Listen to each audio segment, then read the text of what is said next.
Podemos tomar asiento, por favor. Y mi mensaje se titula La obra extraña de Dios. ¿Cómo se titula? Amén. Vamos a Isaías capítulo 28, versículos 20 y 21. Isaías capítulo 28, versículos 20 y 21. Dice la palabra: la cama será corta para poder estirarse y la manta estrecha para poder envolverse, porque Jehová se levantará como en el monte Perasín, como en el valle de Gabaón, se enojará para hacer su obra, su extraña obra, y para hacer su trabajo, su extraño trabajo. Estamos viviendo en este tiempo, tiempos cruciales, donde ha llegado el momento de saber realmente quiénes somos en Dios. Pido que Rubén Bejarano se me ubique, por favor. Y nosotros debemos estar parados firmes en la roca que es Jesús, mostrando lo que realmente está en nuestro corazón. Y después de estar en tantos procesos de formación, considero que estamos a punto de ver la salvación tan grande que Dios tiene y que ha preparado para nosotros. En medio de las dificultades, Dios nos ha llamado y Él quiere que nos centremos en las promesas y no en la dificultad. Usted tiene que empezar a recordar cuáles son las promesas que Dios le ha hecho y comenzar a arrebatarlas, comenzar a proclamarlas.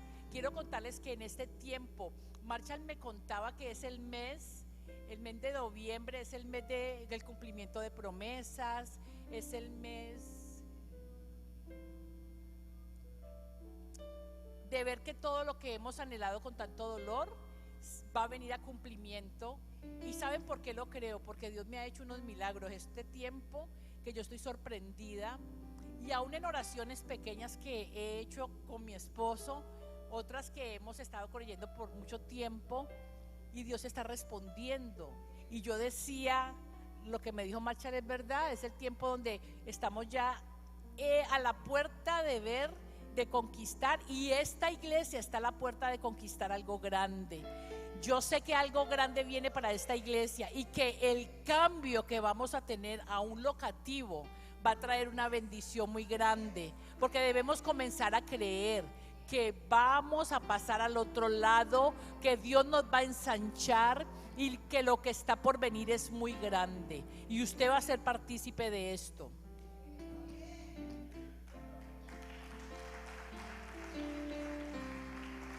En Isaías 40, 28 dice la palabra: ¿no has sabido, no has oído que el Dios eterno es Jehová, el cual creó los confines de la tierra?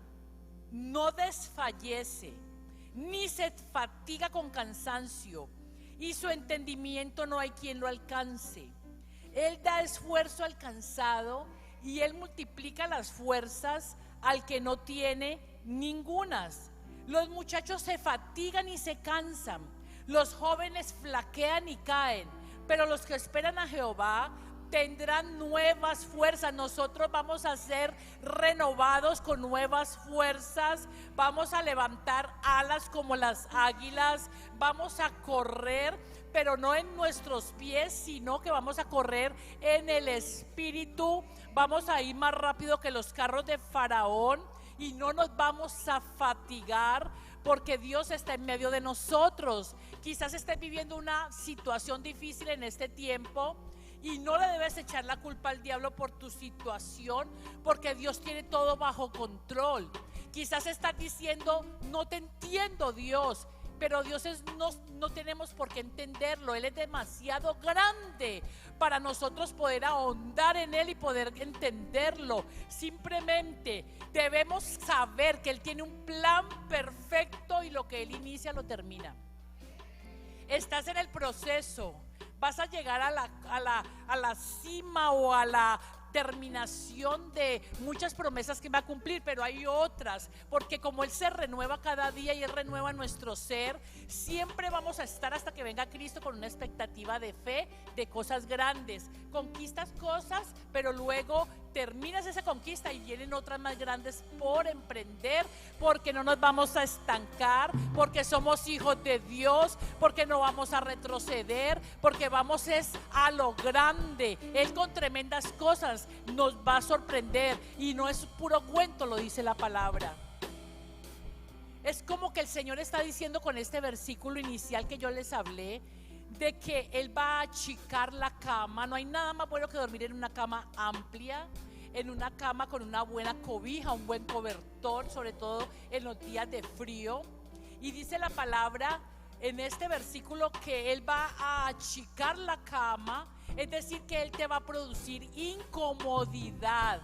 Porque a veces cuando estamos demasiado cómodos nos relajamos y no oramos y nos relajamos y nos olvidamos que tenemos que seguir luchando y creyendo, porque lo que está por venir vendrá y no se tardará.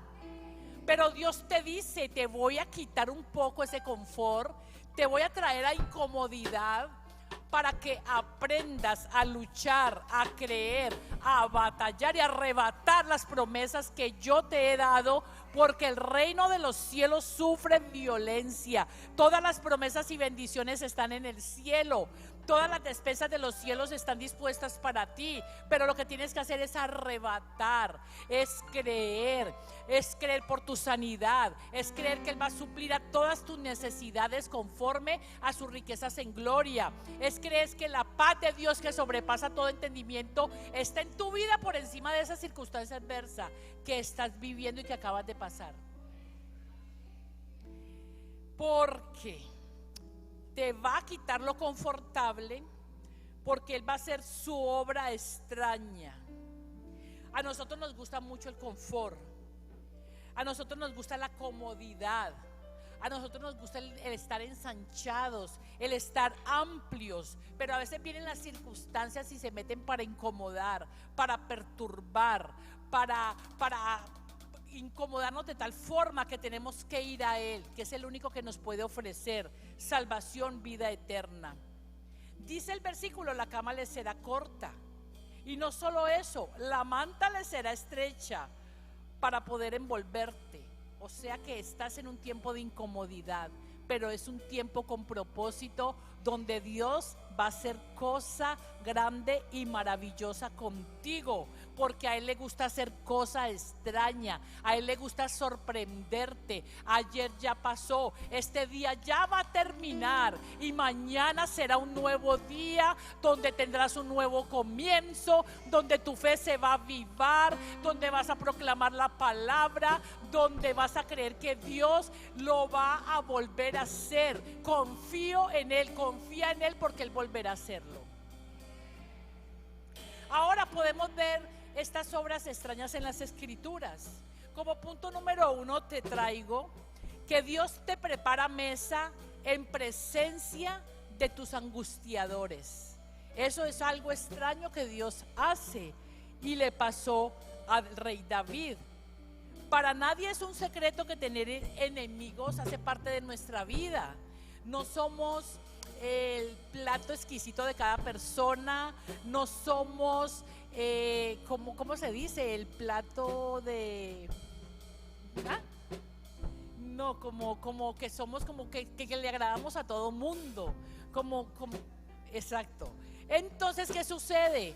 A veces tenemos enemigos gratuitos que ni nos los hemos ganado, porque despertamos envidia.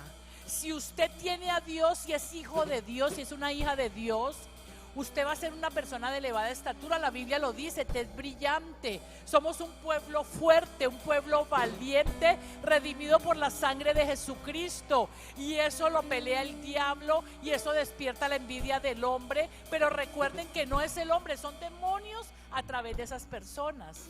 Entonces es algo impresionante saber que en medio de la angustia, porque dice la palabra, cuando estaba en angustia, Él me hizo ensanchar. Si estás en un tiempo de angustia, ensanchamiento viene. Si estás en un tiempo de angustia, bendición viene. Si estás en un tiempo de angustia, Dios prepara mesa delante de tus angustiadores. Vamos a ver por qué.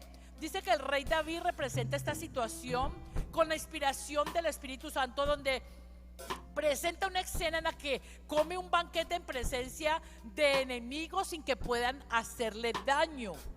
La palabra dice en el Salmo 23:5, aderezas mesa, Salmo 23:5, aderezas mesa delante de mí en presencia de mis angustiadores. ¿Esto qué significa? Que aunque hayan enemigos que quieran hacernos daño, que quieran destruirlo, no podrán hacerlo, porque van a ver la bendición de Dios sin que pueda tocarnos o hacernos daños. Esto significa que vas a ser bendecido, vas a ser prosperado en todas las áreas de tu vida, vas a tener salud así como prospera tu alma, y vas a tener, aparte de eso, bendición hasta que sobreabunde, porque Él va a suplir, dice la palabra, todas tus necesidades conforme a sus riquezas en gloria. Y esto significa que los enemigos tuyos, los que te envidian, los que quieren comer tus carnes, los que te maldicen, van a ver. No hay mayor castigo que un enemigo vea a la persona que envidia, a la persona que la tiene como enemigo, en bendición y prosperidad. Ellos desean vernos enfermos, menguados, postrados, caídos, pero recuerden que cada vez que nosotros caigamos, Dios nos levanta, porque su misericordia es grande sobre nosotros, y Él siempre estará librando nuestra alma de las profundidades del Seol. Así que prepárate, estás en angustia, Dios va a preparar mesa en presencia de tus angustiadores, y todos van a ver la bendición tan grande que va a caer sobre ti. Punto número 2. Dios está haciendo obra extraña. Punto número 2. Nos pone en el campo del enemigo para hablarnos. Miren lo extraño que el Señor hace. Que a un personaje bíblico le habló en el campo del enemigo, y fue a Gedeón. Gedeón estaba escondido. Gedeón tenía tantos dones. Él era un guerrero, pero estaba atemorizado. Tú tienes tantos dones, talentos, porque Dios te capacitó con muchas cosas, pero a veces el temor te lleva a esconderte, a estar en el anonimato, a no disponerte delante de Dios para que esos dones, aún dentro de la iglesia, puedan ser usados, porque Dios quiere que tú seas un vaso útil en la presencia, en la iglesia, en el templo, porque Él ama la congregación de los santos y Él ahí derrama la presencia. Ahora, Gedeón estaba escondido y él pensó que Dios le iba a hablar aquí en el anonimato, estando escondido. Pero miren lo que sucedió. Jueces 7, 9, 15. Esto es tremendo. Aconteció que aquella noche Jehová le dijo: levántate y desciende al campamento, porque yo lo he entregado en tus manos. Y si tienes temor de descender, baja tú con furia tu criado al campamento, y oirás lo que hablan, y entonces tus manos se esforzarán y descenderás al campamento. Y él descendió con furia su criado hasta los puestos avanzados de la gente armada que estaba en el campamento. Versículo 12. Y los madianitas, los amalecitas y los hijos del oriente estaban tendidos en el valle como langostas en multitud, y sus camellos eran innumerables como la arena que está a la ribera del mar en multitud. Cuando llegó Gedeón, he aquí que un hombre estaba contando a su compañero un sueño, diciendo: he aquí yo soñé un sueño. Veía un pan de cebada que rodaba hasta el campamento de Madián, y llegó a la tienda y la golpeó de tal manera que cayó y la trastornó de arriba abajo y la tienda cayó. Y su compañero respondió y dijo: esto no es otra cosa sino la espada de Gedeón, hijo de Joás, varón de Israel. Dios ha entregado en sus manos a los madianitas con todo el campo. Esto es algo tremendo y es algo muy impresionante. ¿Por qué? Porque a veces Dios va a usar a tus enemigos y se les va a revelar a ellos para mostrar lo que va a hacer a través de ti. Esto es algo impresionante. Ni el mismo Gedeón creía en él, y ya los enemigos, ya Dios les había mostrado que él los iba a vencer.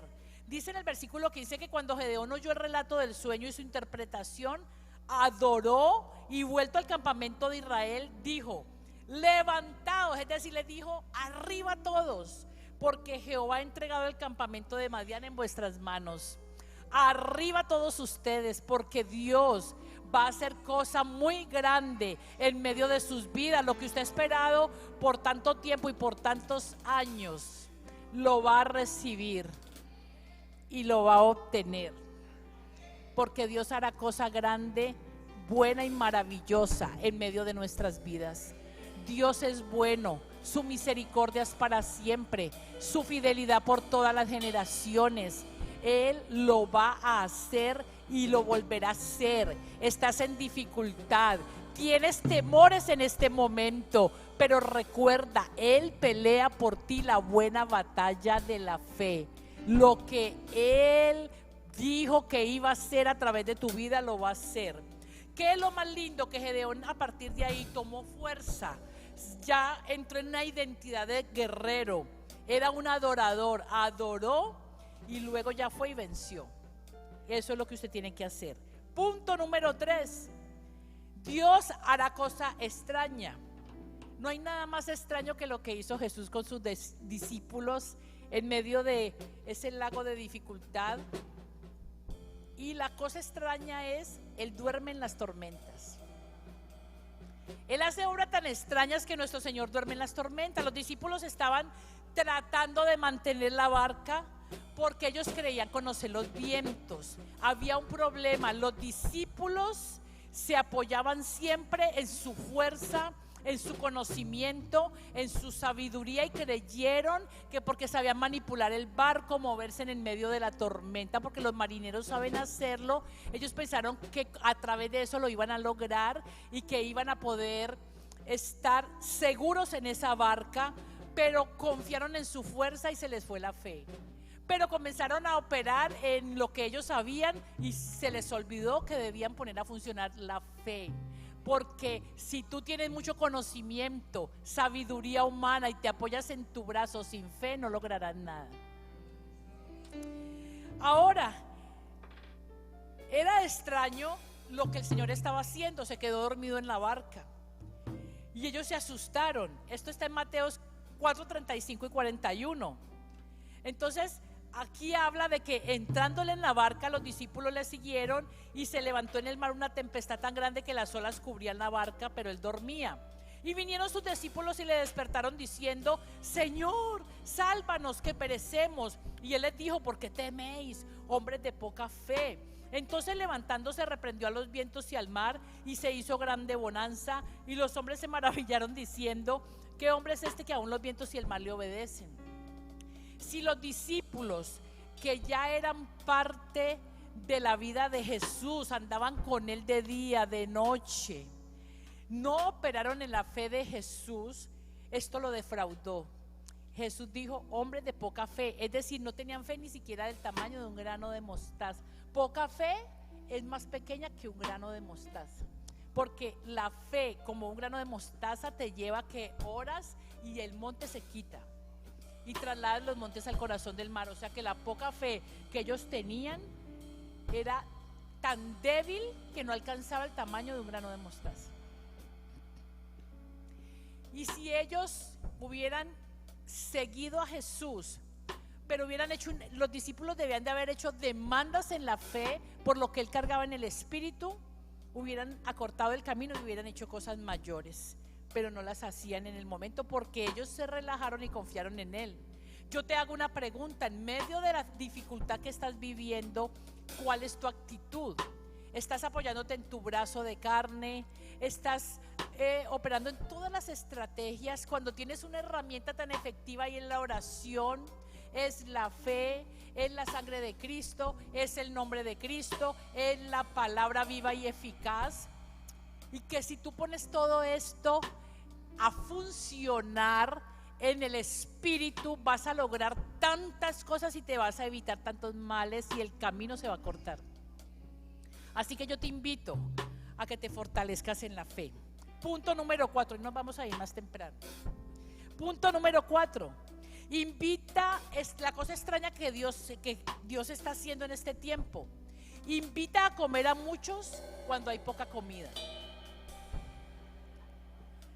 Resulta que los discípulos, como siempre, no entendían y ellos decían: ¿cómo vamos a darle a comer a esta multitud tan grande?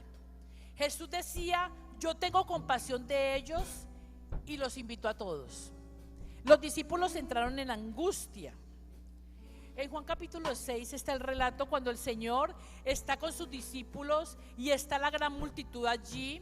Y era un día agotador para los discípulos porque ellos estaban con Jesús desde la mañana. Él les había enseñado, Él era incansable. Ustedes saben y lo han experimentado, cuando uno está en el Espíritu uno no se cansa.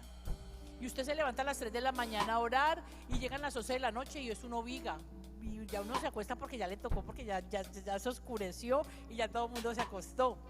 Pero es algo tremendo, que era un día agotador para los discípulos porque había una multitud muy grande y no había un lugar para esconderse para que la multitud no los viera. Ellos estaban visibles. Entonces la compasión del Señor generaba tanto trabajo para los discípulos y ellos empezaron a preocupar. Y entonces ellos llegaron cansados, habían escuchado las enseñanzas del Señor todo el día, atendían a la gente, y entonces los discípulos dijeron: ya va a terminar, ya nos vamos a ir a descansar. Y entonces dice Jesús: vamos a darle a comer a todos. Y ellos dicen: ¿qué? Entonces yo creo que ellos humanamente empezaron a decir: debe estar bromeando, ¿a él qué le pasa? Ya hizo lo que tenía que hacer, ya nos debemos de ir a descansar, que se vayan a comer a sus casitas. Pero él dijo: no. ¿Y sabe qué les dijo? Denle ustedes de comer a esa multitud. Ellos se asustaron. Entonces yo creo que ellos empezaron a decir: oye, Juan, ¿tú qué trajiste? ¿Tú qué tienes? No traje nada, ni para mí tengo, y tú también, ¿qué? Entonces ellos empezaron a hablar y empezaron a gritar: y vos trajiste y que ninguno trajo, entonces ¿qué vamos a hacer? Nadie trajo nada. El Señor, cuando van al Señor le dicen: lo único que hay son unos panes y unos peces, ¿qué podemos hacer ahí? Entonces el Señor les dice: hagan algo, empiecen a sentar a la multitud por grupos. Y entonces ellos comenzaron a hacer la tarea de empezar a ubicar a la multitud por grupos, porque Jesús quería grupos para empezar a que cuando hubiera la multiplicación los empezaran a alimentar. Entonces empezó a sentarlos a cada uno por grupo, igualito que en las iglesias cuando los sugieres empiezan: siéntese aquí, y la persona no quiere sentarse ahí, se quiere sentar es allá. De pronto la abuelita quedó atrás y el muchacho acá: yo quiero sentarme allá. No, es que no hay espacio cuando la iglesia está muy llena. No, pero pues entonces tengo que remover otra persona. El trabajo de los sugieres es muy tremendo. Y los discípulos estaban en esta situación. Entonces ellos decían: bueno, vamos a ubicar a las personas por grupos. Entonces el Señor tomó los panes y los peces y los bendijo, y algo sucedía en las manos del Señor, y ahí fue cuando comenzó el milagro. Y Jesús les dijo: vaya, repartan, vaya, entréguenlo. Todos comieron, todos quedaron saciados. Y luego en el versículo 12 el Señor le dice a los discípulos: vayan y recojan lo que sobró. Entonces ellos decían: encima de que ya les dimos a esta gente, hay que ir a recoger, o sea, más trabajo. Y ellos fueron porque ellos le obedecían a Jesús. ¿Y cuántas cestas dice la palabra que recogieron? 12 cestas. Y yo creo que esas cestas eran grandes, eran canastas. Y recogieron las 12 cestas. Yo me hago una pregunta: ¿por qué Jesús no hizo el milagro exacto? Porque Él hubiera podido hacerlo exacto. O sea, comen hasta aquí, ya no queda más comida. Pero les dijo a ellos: va a sobrar y recojan, y nada se va a desperdiciar. Y aunque era un día de mucho trabajo, Él probó también a sus discípulos, y ellos le obedecieron, y ellos le copiaron, y ellos hicieron todo lo que Él les dijo. Ahora, cuando hay algo con lo que uno puede contar, a usted le pregunta a un profesor de matemáticas cómo se multiplica, tiene que haber una cifra para multiplicar. Pero cuando no hay nada, de la nada, eso es algo impresionante. Entonces son los grandes milagros y las obras extrañas que Dios hace para sorprender a los, en este caso se sorprendieron fue los discípulos. Yo creo que el pueblo es como la gente, recibe el milagro y se van y ni siquiera dan las gracias, como dijo Luis Alberto, como le pasó ¿a quién? A los leprosos. ¿Se acuerdan a los leprosos que solo uno se devolvió? De resto, entonces alguna vez lo has dicho en los mensajes que tú has predicado, y eso es algo impresionante, ver cómo la gente recibe el milagro y se va, y a veces como que es como tan normal que al otro día viene con otra nueva necesidad a demandar por otro milagro. Ese es el pueblo, y esa era la multitud que Jesús tenía, y esa era la multitud de la que Cristo tenía compasión, y aún hoy Jesús tiene compasión de ti. Y aún hoy Él no se cansa de bendecirte, aún hoy Él no se cansa de que te multipliques, aún hoy Él no se cansa de sanarte, de traer la bendición a tu hogar y a tu vida y de ayudarte, porque Él es el mismo ayer y hoy por los siglos. Punto número 5, Él hace cosa extraña, le habla a los muertos y los muertos le obedecen. Lázaro estaba enfermo. En Juan 11 dice la palabra, versículo 11: estaba entonces enfermo uno llamado Lázaro de Betania, la aldea de María y de Marta su hermana. María, cuyo hermano Lázaro estaba enfermo, fue la que ungió al Señor con perfume y le enjugó los pies con sus cabellos. Enviaron pues las hermanas para decir a Jesús: Señor, he aquí el que amas está enfermo. Oyéndolo Jesús dijo: esta enfermedad no es para muerte, sino para la gloria de Dios, para que el Hijo de Dios sea glorificado por ella. Y amaba Jesús a Marta, a su hermana y a Lázaro. Cuando oyó pues que estaba enfermo, se quedó 2 días más en el lugar donde estaba. Luego, después de esto, dijo a los discípulos: vamos a Judea otra vez. Le dijeron los discípulos: Rabí, ahora procuraban los judíos apedrearte, ¿y otra vez vas allá? Respondió Jesús: no tiene el día 12 horas. El que anda de día no tropieza, porque ve la luz de este mundo. Pero el que anda de noche tropieza, porque no hay luz en él. Dicho esto, les dijo después: nuestro amigo Lázaro duerme, mas voy para despertarle. Dijeron entonces sus discípulos: Señor, si duerme sanará. Pero Jesús decía esto de la muerte de Lázaro, y ellos pensaron que hablaba del reposar del sueño. Entonces Jesús les dijo claramente: Lázaro ha muerto, y me alegro por vosotros de no haber estado allí para que creáis, mas vamos a él. Dijo entonces Tomás, llamado Dídimo, a sus condiscípulos: vamos también nosotros para que muramos con él. Aquí vemos el cuadro de Jesús. Él amaba a 3 hermanos. Él tenía, como dijo el apóstol ayer en la prédica, yo no tengo preferidos, pero sí hay personas que se le acercan y demandan más de su espíritu, y que son personas que le agradan, de ver la demanda con la que ellos van, de ver cómo les manifiestan aún su amor. Entonces, no es que todas las personas no las ame el hombre de Dios, sino que hay personas que demandan más, y por eso son más cercanas, aún en el espíritu pueden ser más cercanas, se encuentran en la línea de oración. Y lo más tremendo de esto es que Él los amaba a ellos. Él dice que para mí que Él intencionalmente se quedó porque Él quería que Lázaro muriera, para que luego se manifestara el milagro de Dios.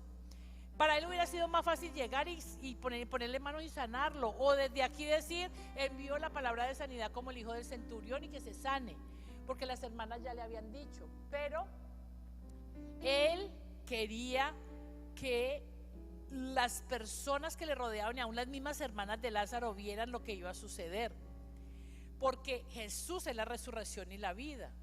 Dice el versículo 17, vino pues Jesús y halló que hacía ya 4 días que Lázaro estaba en el sepulcro. Imagínense 4 días ya un muerto, 4 días ya está, dice que ya hedía, estaba ya embalsamado totalmente. Y yo creo que él se demoró para que la gente viera que era un milagro. Porque una persona puede morirse y a las 3 horas resucitar, y puede ser que tuvo un paro y que se volvió a despertar. Eso ha sucedido. Gente que ya va para que en clínicas ha pasado que ya lo llevan en la camilla y de un momento a otro empieza a mover la tela con la que lo llevan tapados y las enfermeras salen corriendo, y es porque tuvo de pronto un paro y la persona volvió a la vida. Pero aquí ya estaba muerto, clínicamente demostrado, ya hedía, ya había pasado por la morgue. Yo creo que si ya estaba así, ya le habían sacado las tripas, las vísceras, todo. Entonces Betania estaba cerca de Jerusalén, como a 15 estadios, y muchos de los judíos habían venido a Marta y a María para consolarlas con su hermano. Entonces Marta, cuando oyó que Jesús venía, salió a encontrarle, pero María se quedó en casa. Y Marta dijo a Jesús: Señor, si hubieses estado aquí, mi hermano no habría muerto. Mas también sé ahora que todo lo que pidas a Dios, Dios te lo dará. Jesús le dijo: tu hermano resucitará. Y ella pensó que iba a resucitar en la resurrección en el día postrero. Jesús le dijo: yo soy la resurrección y la vida, el que cree en mí, aunque esté muerto, vivirá. Y todo aquel que vive y cree en mí no morirá eternamente. ¿Crees esto? Le dijo: sí, Señor, yo he creído que tú eres el Cristo, el Hijo del Dios que has venido al mundo. Entonces entran en este proceso donde Jesús empieza a explicar que Él va a resucitar. Muchas veces no entendemos lo que Dios nos está hablando, porque nuestra confianza está puesta en lo que estamos viendo en la tierra, está puesta en lo que vamos a recibir de parte del hombre y no de Dios. Está puesta en ese proyecto que ya emprendimos y que entonces lo vamos a sacar adelante por nuestra sabiduría y por nuestras estrategias, pero realmente no estamos confiando en el Dios de nuestra salvación. No estamos viendo que Él es soberano, que Él es suficiente para hacer las cosas mucho más abundantemente. Por eso cuando usted viene al templo, usted tiene que conectar con el hombre de Dios en el Espíritu. Ya ha venido usted preparado con una demanda en la fe para lo que usted va a recibir, porque la palabra que mi esposo está predicando y está soltando desde este púlpito es poderosa, y no es para cualquier tipo de ovejas, es para ovejas que hacen demandas, que creen, que vienen preparados, que saben que van a salir de la situación, porque Dios, que es soberano y grande, los va a sacar de esa situación. Usted tiene que saber en quién ha creído. Y aquí Jesús les estaba explicando esto, pero no entendían porque no había una conexión en el Espíritu con Jesús. Cuando hay una conexión, usted va a entender todo lo que el hombre de Dios explica.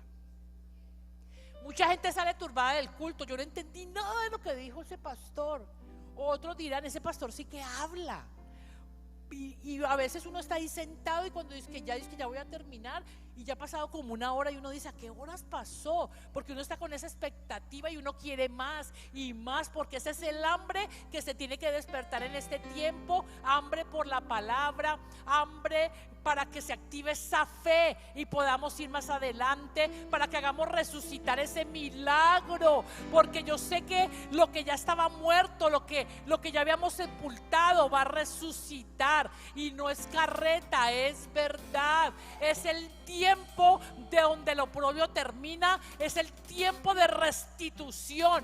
Yo cada que oro digo: restituir la iglesia, restituir los hijos espirituales, restituir vuestras vidas, porque este tiempo de oprobio se terminó, este tiempo de espera terminó, y va a venir lo grande. Esta iglesia conquista lo que ya estamos orando, y usted va detrás conquistando su bendición, porque usted ha ayudado al hombre de Dios a creer, a jalar, a expandirse, a ensancharse, y luego el ensanchamiento vendrá para su vida, porque lo que usted siembra va a cosechar.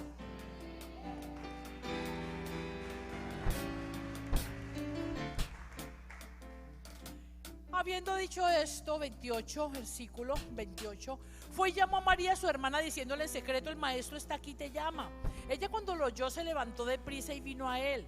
Jesús todavía no había entrado en la aldea, sino que estaba en el lugar donde Marta le había encontrado. Entonces los judíos que estaban en casa con ella y la consolaban, cuando vieron que María se había levantado deprisa y había salido, la siguieron diciendo: va al sepulcro a llorar allí.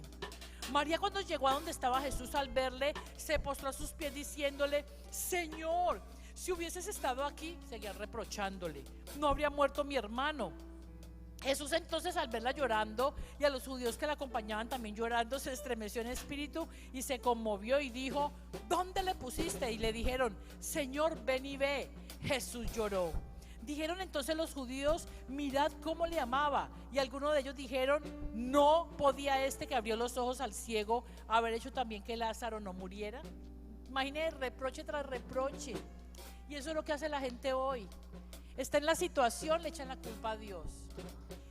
Nunca en mi vida he cuestionado a Dios por cosas que me han pasado. Jamás en la vida. Nunca, ni cuando murió mi hija en mi vientre, faltaban 2 semanas por nacer, reproché a Dios. Mi oración era del vientre al cielo.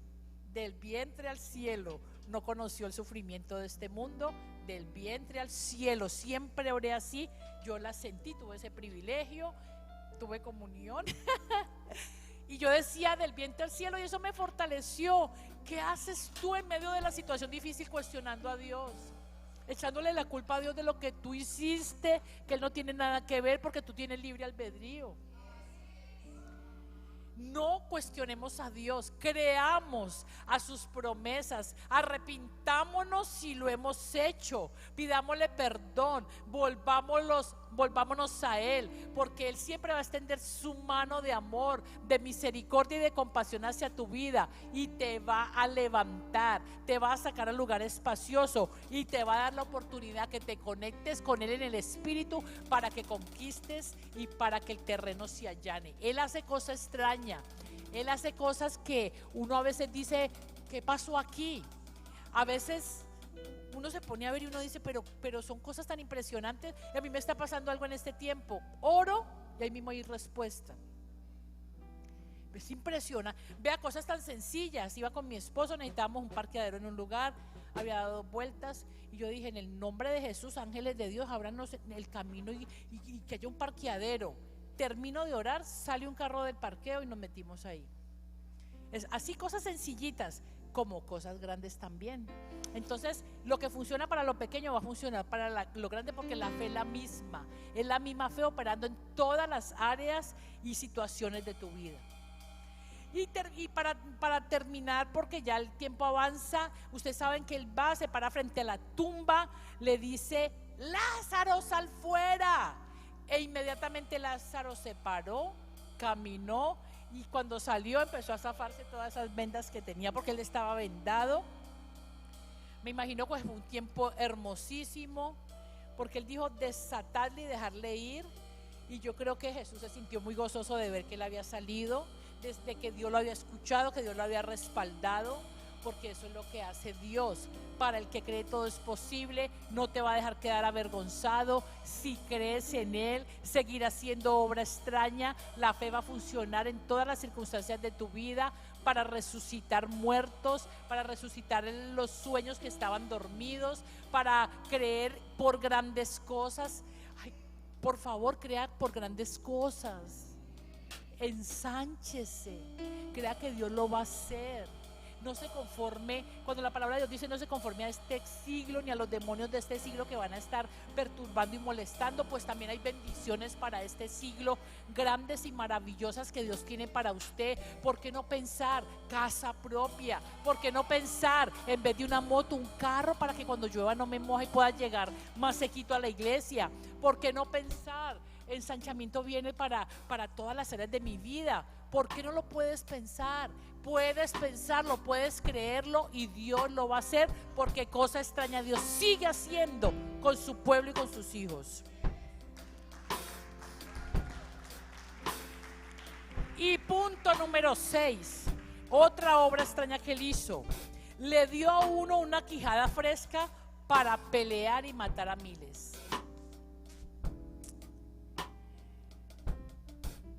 Jueces 15:9 en adelante. Los filisteos vinieron y acamparon en Judá, extendiéndose hasta Leí. Y los de Judá les preguntaron: ¿por qué han venido a pelear contra nosotros? Y ellos contestaron: hemos venido a capturar a Sansón para que pague lo que nos ha hecho. Los filisteos vinieron a capturar a Sansón. Siempre querían venir para atraparlo. Sabían que él era muy peligroso, que él tenía mucho potencial, que era un enemigo, que era una amenaza para ellos. Entonces vienen los filisteos, hablan con Sansón y le dicen que lo van a capturar. Entonces Sansón les dice a ellos: pero no me van a matar. No te vamos a matar, solo te vamos a llevar preso. Entonces le aseguraron que solamente venían a capturarlo. Lo ataron en el versículo 13 con 2 sogas nuevas y lo sacaron de su escondite. Y cuando llegaron a Leí, los filisteos salieron a su encuentro gritando de alegría. Pero el espíritu del Señor se apoderó de Sansón, el cual rompió las sogas que le sujetaban los brazos y las manos como si fueran cordeles de linos quemados. Escúcheme bien, a veces viene el enemigo a atarnos, a paralizarnos, a ponernos lianas en las manos, en los pies. ¿No le ha pasado que a veces usted se levanta y usted dice: uy, no, tan tremendo, ¿qué es lo que está pasando? Me siento paralizado. Usted se siente sin fuerzas. El desánimo viene. El desánimo es una liana que te ata, que te paraliza, que te inmoviliza para deprimirte y para que te encierres en un cuarto a llorar y a no creerle a Dios. ¿Sabes algo?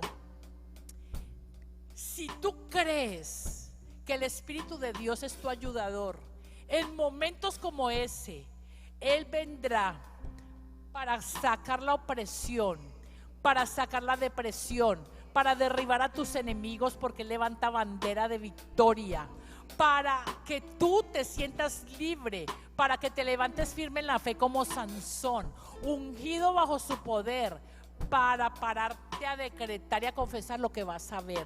¿Cómo se vence el enemigo? Con la espada que hay en tu boca bruñida, decretando lo que quieres ver, decretando juicios contra ellos, declarando la palabra viva y eficaz, declarando que Cristo es tu Señor, declarando que eres un hijo de Dios, declarando que el Espíritu es tu ayudador, así que nada te podrá hacer frente. Y dice la palabra que Él pondrá en tu mano el arma que necesitas para cada situación.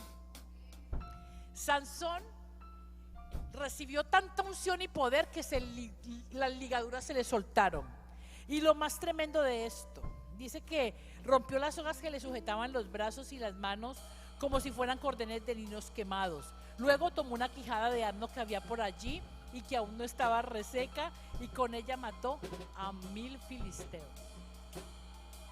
¿Qué significa esto? Era mejor una quijada que llevara más tiempo, porque iba a estar más seca y más firme. Pero una quijada que todavía estaba botando sangre, porque como que acababa de sacarla del asno, del burro, era más fresca. Y dice la palabra que fue tal la fortaleza que recibió que mató a 1000 filisteos. ¿Ustedes saben quién eran los filisteos? Gigantes. Y con una quijada mató a 1000. Usted no sabe, cuando usted se deja guiar por el Espíritu Santo y el Espíritu viene para ungirlo, usted no sabe lo que usted es capaz de hacer en un momento de dificultad. Usted se puede parar firme ante las circunstancias. ¿Qué hizo Moisés? El ejército atrás. Esto para mí es una obra extraña. El ejército del faraón atrás, el mar adelante. ¿Qué hubiera sido más fácil? ¿Que hubiera caído fuego del cielo? Milagrosamente, y se mueren todos quemados, todos esos egipcios. Era lo más fácil. ¿Qué era lo más difícil? Extender la mano, creer que se abría el mar, porque después de que el mar se abrió, ¿usted cree que a ellos no les vino el temor? Porque las aguas quedaron suspendidas a los lados, no les dio temor, porque el mar era muy grande, y pasar al otro lado era muy grande el espacio de aquí, la distancia era muy larga. ¿Y usted cree que no les entró temor de pensar si nos metemos en el mar y qué tal que Dios los cierre y nos ahoguemos? El temor les vino. ¿Y qué tuvieron que hacer? Creer a su líder, abrió el mar, avanzaron Y cuando ya los de Faraón vieron que ellos pasaban en seco, ellos dijeron: nosotros también nos vamos detrás y los vamos a capturar. Pero lo que no sabían era que la obra extraña de Dios era que ellos iban adelante, al pasar al otro lado se cerraba el mar y todos murieron en ese mar de dificultad. Obra extraña que Dios hace.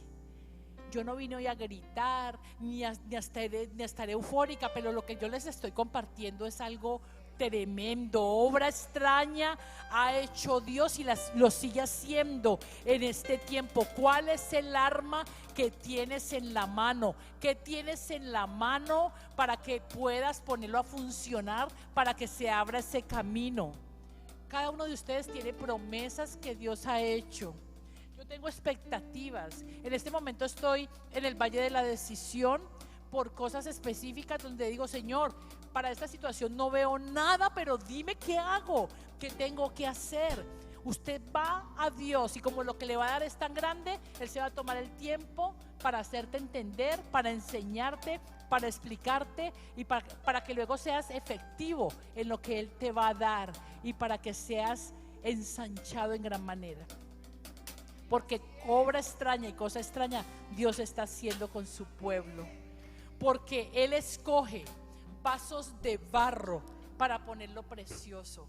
Porque Él escoge lo más vil, lo que el mundo no cree, para usarlo, para poner sus dones, para poner toda ese precioso tesoro que Él tiene, para depositarlo en vasos de barro. Porque Él llama lo que no es como si fuera. Él cree en ti. Él cree que lo vas a lograr. Él cree que a pesar de tus debilidades, tú lo vas a lograr. Porque ese poder de Él se perfecciona en esa debilidad. Porque Él hace cosa extraña y va a hacer cosa extraña contigo. En los postreros días Él te va a visitar. Él va a hablar a tu corazón. Él te va a guiar. Ya la salida está lista y hecha y preparada. Así que hoy Él te dice que Él te va a ayudar.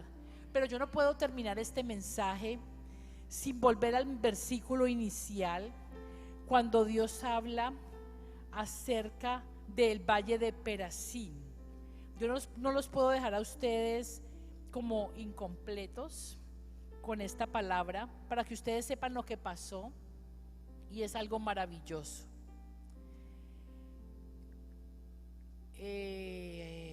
Vamos a 2 de Samuel 5:17. Dice: oyendo los filisteos que David había sido ungido por rey sobre Israel, subieron todos los filisteos para buscar a David, y cuando David lo oyó, descendió a la fortaleza. David había sido ungido como rey. Había llegado esto a oídos del enemigo, y el enemigo comenzó a planear para venir a atacarlo. Entonces David va a buscar estrategia en las fortalezas. ¿Qué haces tú cuando estás acosado, acorralado, sin respuesta? ¿Tú qué haces? ¿A quién consultas? Porque dice la palabra que David fue a buscar estrategia en las fortalezas. Necesitamos en este tiempo regresar a las fortalezas, ir al lugar de oración, de búsqueda, donde Dios habla a nuestro corazón. Porque lo que le funcionó a tu abuelito, a tu papá, a tu mamá, a tu pastor, no te va a funcionar a ti, porque tú tienes que buscar tu propia guía. Tú tienes que buscar, Dios tiene una estrategia específica para ti. Entonces dice que vinieron los filisteos y se extendieron en el valle de Refaín, que es el mismo valle que está hablando Isaías. Y consultó David a Jehová diciendo: iré contra los filisteos, los entregarás en mi mano. Y Jehová respondió a David: ve, porque ciertamente entregaré a los filisteos en tu mano. Y vino David a Baal-Perasín, y allí los venció David, y dijo: quebrantó Jehová a mis enemigos delante de mí como corriente impetuosa. Por esto llamó el nombre de aquel lugar Baal-Perasín, que significa el Dios que quebranta, y Dios trajo la victoria. O sea, el Dios que quebranta a los enemigos. Fue una estrategia específica. A ti, a cualquiera de ustedes, Dios les va a dar una estrategia específica. Y aquí muchos ya lo están viviendo. Pero yo les decía hoy, usted vence una y luego le viene otra. Dice la palabra de Dios que los enemigos regresaron, volvieron a venir. Y los filisteos volvieron a venir y se extendieron en el valle Refaín. ¿Qué pasa cuando vuelve la situación vuelve a repuntar de nuevo? Entonces David no dijo, bueno, como Dios ya me dio la primera estrategia, voy a usar esa estrategia para esta segunda situación. No va a funcionar igual. Tuvo que volver a la fortaleza, volver a consultar a Dios, y dice la palabra del Señor: y consultando David a Jehová, versículo 23, él le respondió: no subas. La otra vez era sube, derrótalos. Esta vez le dijo: no subas, sino rodéalos y vendrás a ellos enfrente de las balsameras. Me gusta tanto ese pasaje. Y cuando oigas el ruido como de marcha por las copas de las balsameras, que eran los ángeles que estaban haciendo que las copas se movieran, es porque Jehová saldrá delante de ti a herir el campamento de los filisteos. El Señor le estaba dando a David una nueva estrategia, y la obra extraña del Señor le dio la victoria de nuevo a David, como se la va a dar a la iglesia de hoy, como se la va a dar a usted, porque a usted le va a funcionar si usted busca a Dios, porque Dios lo va a guiar, porque Dios va a hacerlo. A veces es con espada, pero otras veces no es con espada ni con ejército, sino por su espíritu, porque Él te va a dar cada día la guía perfecta con la ayuda del Espíritu Santo de Dios. Y entonces tú vas a ver que Dios suelta el viento del norte, del sur, oriente y occidente, vientos en contra que el enemigo trae, pero Dios suelta el viento del Espíritu a tu favor, que se va a llevar estos vientos que el enemigo pone de oposición, para que tú puedas seguir adelante, para que tú puedas asimilar la guía que Él te está dando. Pero se requiere de una comunión íntima con el Espíritu Santo para que no seas confundido por el enemigo. Dice que cuando los árboles se movían era como el ruido de una marcha. Ahora, nosotros tenemos un arma poderosa que la usó Josafat, que es la alabanza y la adoración. Cuando usted adora, porque ¿qué hizo Gedeón después de que escuchó lo que dijo el enemigo del sueño que tuvo y el otro lo interpretó? ¿Qué dijo Gedeón? Dice la palabra que él adoró. ¿Qué pasó con Josafat? Glorificada Jehová, porque su misericordia. ¿Qué pasó ahí? A punta de adoración vencieron al enemigo. Dios no puede resistir el corazón contrito y humillado que se acerca cada madrugada a Él para adorarle, para exaltarle, para tomarlo en cuenta, para adorarlo en espíritu y en verdad. Y he escuchado que cuando el pueblo, en vez de quejarse, adora, cuando la persona en vez de quejarse adora y se entrega en las manos de su Padre, Él no se puede resistir de soltarle la bendición, la respuesta, la estrategia que esa persona necesita para vencer al enemigo. ¿Qué es lo que pelea Satanás de ti? Que no le adores. Por eso a veces vienes a la congregación y durante la alabanza estás riéndote y estás viendo el celular y estás comiendo y estás haciendo otra cosa diferente, cuando es el tiempo más hermoso, no del culto, porque pues la palabra es muy poderosa, pero es un tiempo hermoso de adoración, donde estamos adorándole en espíritu y en verdad, porque en el cielo todo el tiempo se adora a Dios, así que no lo podemos tomar liviano. Así que pongámonos en pie en esta noche.